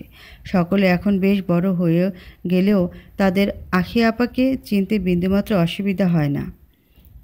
তবে নওশীনের প্রতি তার কৃতজ্ঞতা এ জীবনেও শেষ হবে না। ওই মানুষটার কারণেই আজ এই চমৎকার জীবনের অধিকারী ওরা। ডিভোর্সের পর আরশাদ পরিষ্কার গলায় জানিয়ে দিয়েছিল নওশীনকে এড়িয়ে চলতে, ম্যাম সম্বোধন না করতে। চাকরি জীবনে আরশাদের এই একটা মাত্র নির্দেশ অমান্য করেছে ওরা। নওশীনকে অসম্মান করা তার পক্ষে সম্ভব নয়। সে চিরকাল ওরার ম্যাম হয়েই থাকবে। অতীতের চিন্তাগুলো মস্তিষ্কে জড়ো হয় হাঁপিয়ে উঠেছে ওরা। গাড়িটা এক সাইডে পার্ক করে পাশে থাকা পানির বোতলটায় চুমুক দিল। মনের অজান্তে তার চোখে পড়ল ঘুমন্ত কথার নিষ্পাপ মুখটার দিকে। 7-5 কথার মাঝে মেয়েটা সেই কখন ঘুমিয়ে পড়েছে। এই মেয়েটার সঙ্গে ওরা শৈশবের কোনো সাদৃশ্য নেই, আবার যেন অদ্ভুত এক সাদৃশ্য আছে। কথা তার এই ছোট্ট জীবনে বাবা মা হিসেবে পেয়েছে চমৎকার 2জন মানুষকে। কথার জন্যে তার বাবা মায়ের কেউই প্রাণ দিয়ে দিতে রাজি। পূর্ণতার মাঝেও যেন বিরাট এক অপূর্ণতা। সুখী পরিবার কাকে বলে এই মেয়েটা তা জানে না। অন্যদিকে ওরা তার শৈশবে একটা পরিবার পেলেও পায়নি বাবা মায়ের ছায়াটুকু। আরশাদের বাড়ির স্বল্প দূরে অবস্থান করছে গাড়িটা। হঠাৎ কথার চোখে পড়ল কেএফসির বিশাল আউটলেট। সে থেকে মেয়েটা জেদ ধরে বসলো সেখানে যাওয়ার। কথা অবিকল বাবার জেদটা পেয়েছে। সেই জেদের কাছে পরাজয় স্বীকার না করার সাধ্য কারো নেই। তাছাড়া দীর্ঘক্ষণ ড্রাইভ করে ওরারও খুব ক্ষুধা পেয়েছে, তাই গাড়িটা পার্ক করে রেখে দুজনে হাত ধরাধরি করে ঢুকে পড়ল সেখানে। এই গাড়িটা আরশাদের 4 নম্বর গাড়ি। তার বাড়ির গ্যারেজে 4টি বিলাসবহুল দামি গাড়ি সারিবদ্ধভাবে সাজানো থাকে। মানুষ যেমন সকালে ঘুম থেকে উঠে পুরো দিনের জন্য নিজের পোশাক নির্বাচন করে, আরশাদ তেমনি ঘুম থেকে উঠে নির্বাচন করে আজ কোন গাড়িতে করে শুটিংয়ে যাবে। কেএফসির ভেতরে ঢুকে দুজনের শেষ প্রান্তের একটা টেবিলে বসে পড়ল। চোখের সামনে বাচ্চাদের জন্য উন্মুক্ত প্লেগ্রাউন্ড, অথচ কথা লক্ষ্মী মেয়ের মতো ওরার গা ঘেঁষে বসে আছে। প্লেগ্রাউন্ডে অন্যান্য বাচ্চারা গিজগিজ করছে। কথার এত সব মানুষের ভিড়ে খেলতে ভালো লাগে না। স্বল্প সময়ের মধ্যেই তাদের অর্ডার চলে এলো। কথা বার্গারে কামড় দিয়ে কৌতূহলী গলায় বলল, আচ্ছা ওরা, বড় হয়ে তুমি কি নিজের নাম নিজেই রেখেছ? মনে মনে অবাক না হয়ে পারল না ওরা। নামের রহস্যে সেই কথোপকথন মেয়েটা এখনও মনে করে বসে আছে। ওরা স্বাভাবিক ভঙ্গিতে বলল, তাহলে কে রেখেছে? তোমার বাবা। কত হতবাক গলায় বলল, সত্যি? আমার নামও তো বাবা রেখেছে, তাই না? আমাদের দুজনের নামই বাবা রেখেছে, এর জন্যই আমরা বেস্ট ফ্রেন্ডস। কথাগুলো এক নিঃশ্বাসে বলে খিলখিল করে হেসে উঠল কথা। ওরা এক দৃষ্টিতে তাকিয়ে রইল অনিন্দ সুন্দর সেই হাসির দিকে। বাচ্চাদের হাসি একেবারে নির্ভেজাল হয় বলেই হয়তো সে হাসির সৌন্দর্য এতটা উজ্জ্বল। ওরা এর আগেও খেয়াল করেছে, কথা যখন হাসে তার চারপাশে সব কিছু হেসে ওঠে। রিংটোনের আওয়াজে সম্বিত ফিরে পেল ওরা। মোবাইল স্ক্রিনে ভেসে উঠেছে তার স্যারের নাম। এক মুহূর্তের দেরি না করে তৎক্ষণাৎ কল রিসিভ করলো ওরা। আরশাদ অপর প্রান্ত থেকে গম্ভীর গলায় বলল, কোথায় তোমরা? আমরা কাছাকাছি আছি স্যার। কথার ক্ষুধা লেগেছিল তাই ওকে নিয়ে কেএফসিতে এসেছি। বেশি দেরি করবে না, এমনিতেই সন্ধ্যা হয়ে আসছে। জি স্যার। কথা কোথায়? ওকে দাও তো। ওরা ফোনটা কথার দিকে বাড়িয়ে দিয়ে ফিসফিস করে বলল, বাবা। কথার সঙ্গে সঙ্গে ফোনটা ওরার হাত থেকে কেড়ে নিয়ে উৎফুল্ল ভঙ্গিতে বলল, বাবা জানো, আমি তোমার জন্য একটা সারপ্রাইজ নিয়ে আসছি। মুহূর্তে আরশাদের কণ্ঠস্বর বদলে গেল। গাম্ভীর্যকে সরিয়ে তার স্থান দখল করে নিল একরাশ মুগ্ধতা। আরশাদ হাসি মুখে বলল, তাই নাকি? কি সারপ্রাইজ এনেছো আমার প্রিন্সেসটা? কথা দুষ্টুমি মাখা কণ্ঠে বলল, সেটা তো বলা যাবে না। বলে দিলে আর সারপ্রাইজ হলো কি করে? তাও তো ঠিক। আচ্ছা তুই তাড়াতাড়ি চলে আয়। আমি কিন্তু সারপ্রাইজের জন্য বেশিক্ষণ ওয়েট করতে পারবো না। আমি তো তাড়াতাড়ি যেতে চেয়েছিলাম। সব দোষ ওরার। এত আস্তে ড্রাইভ করে। তুমি কিন্তু ওরাকে খুব করে বকে দেবে। কথাটা শুনে কথার চোখের চোখ বড় বড় করে তাকিয়ে রইল ওরা। তার এমন মুখভঙ্গি দেখে আবারও ফিক করে হেসে দিল কথা। আশা শান্ত গলায় বলল, ঠিক আছে বকে দেব। তুই তাড়াতাড়ি চলে আয় তো। বাবা সেই সকাল থেকে ওয়েট করছে। আশাদের মধ্যে একটা সময় অবস্থান করত হাস্যোজ্জ্বল প্রাণবন্ত একটা মানুষ। সে মানুষটা সকল কিছুর মাঝেও বিচিত্র এক আনন্দ খুঁজে বেড়াতো। প্রতি পদে যে মানুষটার প্রয়োজন হতো নতুন কোনো অ্যাডভেঞ্চার। বহু বছর আগের ঘটনা। সবে আশাদের প্রথম সিনেমা আষাঢ়ে মুক্তি পেয়েছে। মুক্তির প্রথম সপ্তাহে যা বক্স অফিসে করেছে বাজিমাত। ভক্তদের হৃদয়ে জায়গা করে নেওয়ার জন্য আশাদের ওই একটা সিনেমাই যথেষ্ট ছিল। তবে আষাঢ়ে সিনেমার শুটিংয়ের সময় জনপ্রিয়তা ছিটে ফোটাও ছিল না তার। খুব স্বাভাবিকভাবেই তাই পারিশ্রমিক হিসেবে আহামরি অঙ্কের টাকা পায়নি। এই ইন্ডাস্ট্রির একটা বাজে নিয়ম হলো নবাগত নায়ক নায়িকাদের নামমাত্র অঙ্কের পারিশ্রমিক দেওয়া। প্রযোজকদের ধারণা সিনেমার মুখ্য চরিত্র হিসেবে নতুন কাউকে সুযোগ দেওয়া হচ্ছে এই অনেক। আবার বেশি টাকা দিতে হবে কেন? প্রথম সিনেমা মুক্তির পরপরই কী যেন মনে করে আশা চলে যায় এক আর্ট গ্যালারিতে। চিত্রকর্মের প্রতি আকর্ষণ তার কোনো কালেই ছিল না। তবুও সেই গ্যালারিতে অদ্ভুত সুন্দর এক পেন্টিং নজর কাড়ে তার। সেই ছবিতে পর্বত সমান ঢেউর সামনে নির্ভয়ে দাঁড়িয়ে আছে এক তরুণী। যেন জীবনে চলার পথে যতই বাধা বিপত্তি আসুক না কেন, ঠিক এইভাবে দৃঢ়ভঙ্গিতে মোকাবেলা করে যাবে তাকে। এক দেখায় ছবিটা মনে ধরে যায় আশাদের। ছবিটা দেখার পর বারবার মনে হতে থাকে এই পৃথিবীতে যত সৌন্দর্য আছে সব তার দেখা হয়ে গেছে। সেই ছবি আবার এঁকেছে এই যুগের বিখ্যাত কোনো চিত্রশিল্পী। কাজেই দামটাও বেশ চড়া। আশাদ সেসব পরোয়ানা না করে প্রথম সিনেমা থেকে উপার্জিত সকল অর্থ দিয়ে কিনে ফেলল ছবিটা।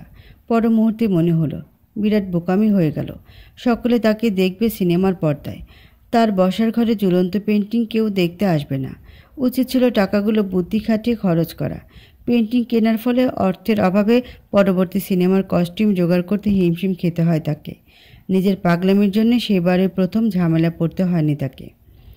আরেকবার কথা, আরশাদের জনপ্রিয়তা তখন একবারে তুঙ্গে। দেশের আনাচে কানাচে যে কেউ সিনেমা জগতের অন্যান্য কাউকে না চিনলেও আরশাদ হককে ঠিকই চেনে। জনপ্রিয়তা তখন এতটাই বেড়ে গেছে, আরশাদ রাস্তায় বের হলেই তার চারিদিকে জড়ো হয় শত শত মানুষ। তবুও এক দুঃসাহসিক পরিকল্পনা করে ফেলল আরশাদ। তার প্রিয় ব্যান্ড দল সেবার দীর্ঘ 5 বছর পর কনসার্ট করছে, তাও আবার চিটাগাংয়ে।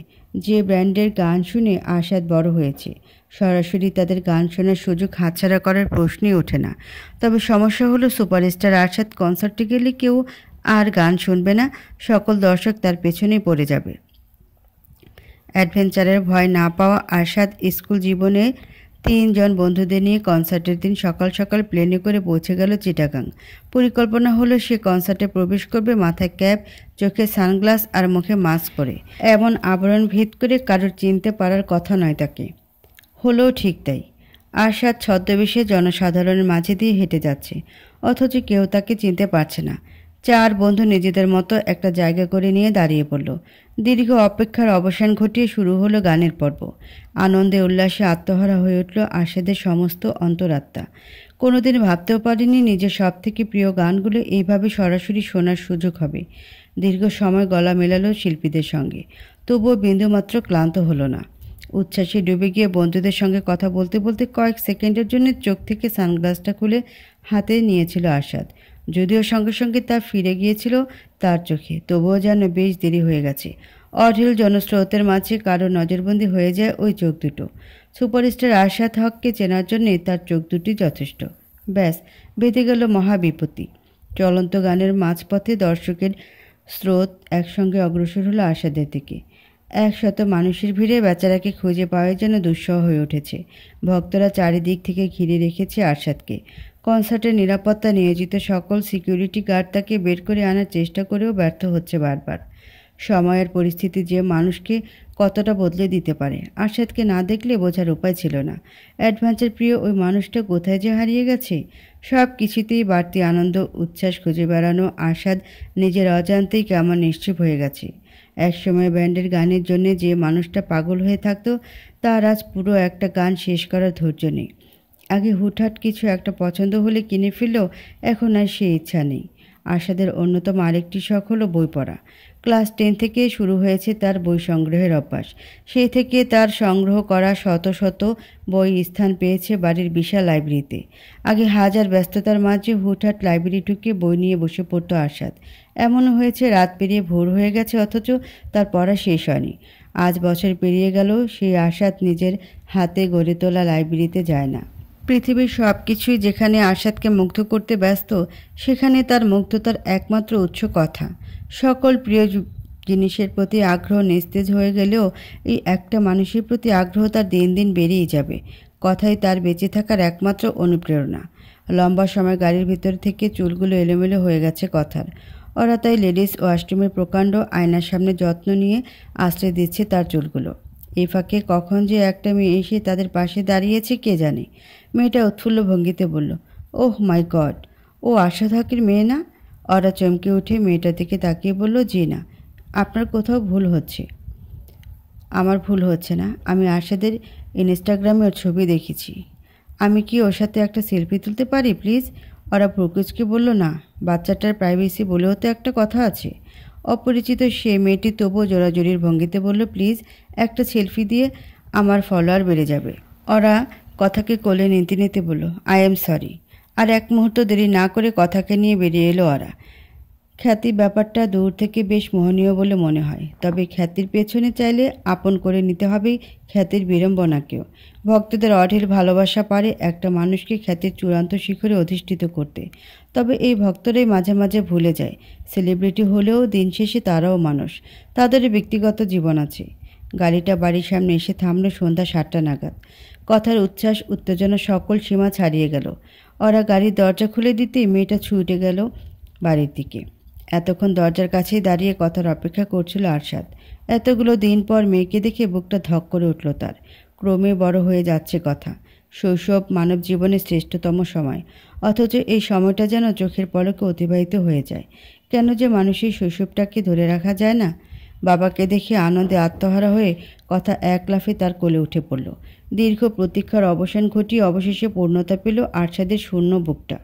কথাকে শক্ত করে জড়িয়ে ধরে আরশাদ বলল, বাবা, আই মিসড ইউ। কথা আরশাদের গলা জড়িয়ে বলল, আই মিসড ইউ টু বাবা। আমি আর কখনো এখান থেকে যাব না, সব সময় তোমার কাছে থাকবো, প্রমিস। সূক্ষ্ম এক চিলতে হাসি ফুটে উঠল আরশাদের ঠোঁটের কোণে। এই কথাটা ও প্রতিবারই বলে, কিন্তু কয়েকদিন পর মায়ের জন্য কান্নাকাটি করে ঠিকই চলে যায়। আরশাদ মেয়ের মাথায় হাত বুলিয়ে দিয়ে বলল, রাস্তায় কোনো কষ্ট হয়নি তো সোনা? ইতিমধ্যেই কথার ব্যাগগুলো নিয়ে আগমন ঘটল অরার। আরশাদ বলল, তুমি এগুলো আনতে গেলে কেন? গার্ডদের বললেই তো হতো। ওরা হাসি মুখে বলল, সমস্যা নেই স্যার। ব্যাগগুলো রেখে ওরা ফিরে এসে বলল, স্যার, একটা সমস্যা হয়ে গেছে। কি সমস্যা? আকরাম সাহেব ফোন করেছিলেন। স্ক্রিপ্টে নাকি কি একটা পরিবর্তন এসেছে। সংশোধন করা স্ক্রিপ্টটা মেইলে পাঠিয়ে দিয়েছেন। অন্য সময় হলে সামান্য এই বিষয়টা নিয়ে আরশাদ রেগেমেগে একাকার কাণ্ড ঘটাতো। কথা তার কাছে আছে বলে হয়তো রাগের লেশমাত্র দেখা গেল না। আরশাদ স্বাভাবিক গলায় বলল, তুমি জানো ওনাকে কি বলতে হবে? জি স্যার। একটা সিনেমা শুটিংয়ের মাঝে স্ক্রিপ্টে পরিবর্তন আসা স্বাভাবিক ব্যাপার। অনেক সময় স্ক্রিপ্টে লেখা অনুযায়ী শুটিংয়ের ব্যবস্থা করা সম্ভব হয় না। আবার কখনো পরিচালক নিজেই মনে করতে পারেন তার সিনেমার গল্পের সঙ্গে স্ক্রিপ্টের একাংশ বেমানান, তাই কখনো কখনো শুটিংয়ের মাঝপথে স্ক্রিপ্ট সংযোজন করা হয়। সাধারণ অভিনেতাদের এই বিষয়টা নিয়ে কোনো প্রকার সমস্যা থাকে না, তবে আরশাদের রয়েছে ঘোর আপত্তি। তার কথা, যে স্ক্রিপ্ট পড়ে সে এই সিনেমাটা করতে রাজি হয়েছিল, হুবহু সেই স্ক্রিপ্ট অনুযায়ী শুটিং শেষ করতে হবে, বিন্দুমাত্র সংযোজন সহ্য করা হবে না। স্যার, আরেকটা কথা। কি? ওরা ইতস্তত করে বলল, আপনি কি কথার অ্যাডমিশনের ইন্টারভিউয়ের ব্যাপারটা আরেকবার ভেবে দেখবেন? আরশাদ কথার মাথায় হাত বুলিয়ে দিয়ে বলল, না, তাছাড়া আমি ঠিক করেছি আমার মেয়ে ইংলিশ মিডিয়ামে পড়বে না। ইংলিশ মিডিয়ামে পড়লে কেউ সাকসেসফুল হয়ে যায় না, তাই না বাবা? কথা কিছু না বুঝি বাবার হ্যাঁতে হ্যাঁ মিলিয়ে বলল, হুম। ওরা ছোট্ট দীর্ঘশ্বাস গোপন করে বলল, ঠিক আছে স্যার, আমি তাহলে আসি। কথা ভ্রুকুচকে বলল, দাঁড়াও ওরা, বাবা আমাকে নামাও তো। আরশাদ কথাকে কোল থেকে নামিয়ে দিতেই কথা গুটি গুটি পায়ে এগিয়ে গেল ওরার কাছে। ওরা হাঁটু গেড়ে বসতেই কথা তার কানে ফিসফিস করে বলল, বাবা কিন্তু পানিশমেন্টের কথা ভুলে গেছে। তুমি আমার বেস্ট ফ্রেন্ড বলে মনে করিয়ে দিলাম না। প্রশস্ত এক হাসি ফুটে উঠল ওরার ঠোঁটে। এই বাচ্চাটার সাথে কাটানো প্রতিটা মুহূর্ত বিশেষ হয়ে থাকে তার কাছে। আরশাদের বাড়ি থেকে ওরার ফ্ল্যাটের দূরত্ব বড়জোর 10 মিনিটের। বাসায় ফিরে পরনের কোটটা চেয়ারের উপরে রেখে বিছানায় গায়ে দিল ওরা। সীমার ঘর থেকে ভেসে আসছে তার কণ্ঠস্বর। ক্লায়েন্টদের সঙ্গে অনর্গল ইংরেজিতে কথা বলেই যাচ্ছে মেয়েটা। কয়েক মিনিট বাদে মিটিং শেষ করে সীমা এসে উকি দিল ওরার ঘরে। ধমকে সুরে বলল, কিরে ওরা, ভূতের মতো ঘাপটি মেরে বসে আছিস কেন? বাড়ি থেকে এসে কেউ ফ্রেশ না হয়ে এভাবে পড়ে থাকে? ওরা ক্লান্ত সরে বলল, আমি প্রচণ্ড টায়ার্ড। গাড়ি চালিয়ে ঢাকা থেকে গাজীপুর গিয়েছি, আবার গাজীপুর থেকে ঢাকা এসেছি। আমার শরীরে আর এক ফোঁটাও এনার্জি বাকি নেই, রেস্ট নিতে দে। সীমা ঘরে ঢুকে ওরার পাশে বসতে বসতে বলল, আমি একটা কথা ভেবে পাই না, এতটা পথ তোকে ড্রাইভ করতে হবে কেন? আরশাদের ড্রাইভারকে নিয়ে গেলেই তো পারিস। ড্রাইভারকে আমি নিয়ে গেলে এখানে স্যারের সঙ্গে কে থাকবে? কাউকে থাকতে হবে কেন? এমন তো না যে আরশাদ ড্রাইভ করতে পারে না, ঢাকার মধ্যে কোথাও যেতে হলে নিজে ড্রাইভ করে নেবে। ওরা সামান্য হেসে বলল, তোর পাগলামি কথাগুলো আপাতত বন্ধ রাখতো সীমা, এমনিতেই মাথাটা প্রচণ্ড ব্যথা করছে। সীমা আহত গলায় বলল, আমার কোনো শখ নেই তোর সাথে পাগলামি করার। জরুরি একটা কথা বলতে এসেছি, বলা হয়ে গেলেই চলে যাব। বল। পরীক্ষার ডেট দিয়েছি 13 থেকে 21 তারিখ। এই কটা দিন দয়া করে ছুটি নিয়ে রাখিস। কী যে বলিস সীমা, এতগুলো দিনের জন্য ছুটি চাওয়া আমাকে মানায় নাকি? মানানোর কি আছে? তোর পরীক্ষা, তাই তুই ছুটি নিবি? সম্ভব নয়। 7 দিন পর আবারও সিনেমার শুটিং শুরু হবে। একটা অ্যাডের শুটিং আছে মাঝখানে। আমি ছুটি নিয়ে বসে থাকলে কি করে চলবে? সীমা হতভম্ব সরে বলল, আর পরীক্ষা? পরীক্ষার সময়টুকু কোনো মতে ম্যানেজ করে নেব, আর পড়াশোনা রাতে করব। সীমা বিরক্ত গলায় বলল, উফ ওরা, তোর মহিষী নারীগিরিটা এবার বন্ধ করতো। সারাদিন কাজ করে এসে কেউ বই নিয়ে বসতে পারে নাকি? ওরা হাই তুলতে তুলতে বলল, আমি পারবো, আমার অভ্যাস আছে, যা খুশি কর। আগে বলে দিচ্ছি, এত সব স্ট্রেসের মাঝে অসুস্থ হয়ে পড়লে আমি কিন্তু সেবা করতে পারবো না। ওরা হেসে বলল, আচ্ছা করিস না। অনেকটা সময় চুপ করে থেকে সীমা অন্যরকম গলায় বলল, এই ওরা, কিছু জানতে পারলি? কোন বিষয়ে? আরশাদ আর নওশিনের ডিভোর্সের বিষয়ে। ওরা থমথমে গলায় বলল, আবার শুরু করলি? শোন, তাদের ডিভোর্সের রহস্য ভেদ করার কোনো শখ আমার নেই। শখ ঠিকই আছে, তুই স্বীকার করিস না। কথাটা সীমা একেবারেই মিথ্যা বলেনি। 3 বছর হয়ে গেল তাদের ডিভোর্সের, অথচ আজও ভক্তরা উদ্গ্রীব হয়ে থাকে সেই ডিভোর্সের কারণ খুঁজে বের করতে। ওরা খুব কাছ থেকে দেখেছিল তাদের মধ্যকার দৃঢ় বন্ধনকে, রহস্য ভেদ করার আকাঙ্ক্ষা তাই ওরার মধ্যেও নেহায়েত কম নেই। ওরা উঠে বসতে বসতে বলল, আজ ম্যাম কথায় কথায় বলেছিল জানিস, স্যার নাকি আলাদা হয়ে যাওয়ার কথা কখনো ভাবতেই পারেনি। তিনিই নাকি প্রথম ডিভোর্সের কথা তুলেছিলেন। সীমা চমকে উঠে বলল, সে কি? আর এই কথাটা আমি এখন জানতে পারছি? তোর উচিত ছিল বাসায় ঢোকার সঙ্গে সঙ্গে ব্যাপারটা আমাকে জানানো। এখন তো জানলি। সীমা চিন্তিত গলায় বলল, তার মানে মানুষ যা বলে তাই সত্যি? দোষটা আরশিদেরই? ওরা কিছু একটা ভেবে বলল, আমার কি মনে হয় জানিস কি, কারোই কোনো দোষ নেই, বনিবনা হয়নি তাই আলাদা হয়ে গেছে। শোন ওরা, বিয়ে ব্যাপারটা বেশ জটিল। মানুষ তাকেই বিয়ে করে যাকে সে সব থেকে বেশি ভরসা করে, সব থেকে বেশি ভালোবাসে। বনিবনা হলে মানিয়ে নেওয়ার চেষ্টা করে, ছেড়ে যায় না। একেবারে দেয়ালে পিঠ ঠেকে গেলেই কেউ এত বড় একটা সিদ্ধান্ত নেয়। আমি নিশ্চিত এই ডিভোর্সের পেছনে বিশাল এক রহস্য আছে। মনে মনে দীর্ঘশ্বাস ফেলল ওরা। মনে হয় না এই জীবনে কোনোদিন রহস্যের কালো মেঘ ঘনীভূত হবে তার সামনে। যদি ওরা সত্যি সত্যি কোনোদিন এই ডিভোর্সের প্রকৃত কারণ জানতে পারে, তাহলে সবার আগে জানাতে হবে সীমাকে। না হলে মেয়েটা কবরে গিয়েও শান্তি দেবে না তাকে। প্রকাণ্ড সাইজের অ্যালবামটা খুলে বসেছে আরশাদ। ছোটবেলা থেকে বড়বেলা অবধি সকল প্রাপ্তি অপ্রাপ্তির ছবি এখানে রয়েছে। পুরনো দিনের স্মৃতি রোমন্থন করার অভ্যাস তার বহু আগেই হারিয়ে গেছে। তবুও কথার জোরাজুরির কাছে পরাজয় স্বীকার করে বের করে এনেছে এই অ্যালবাম।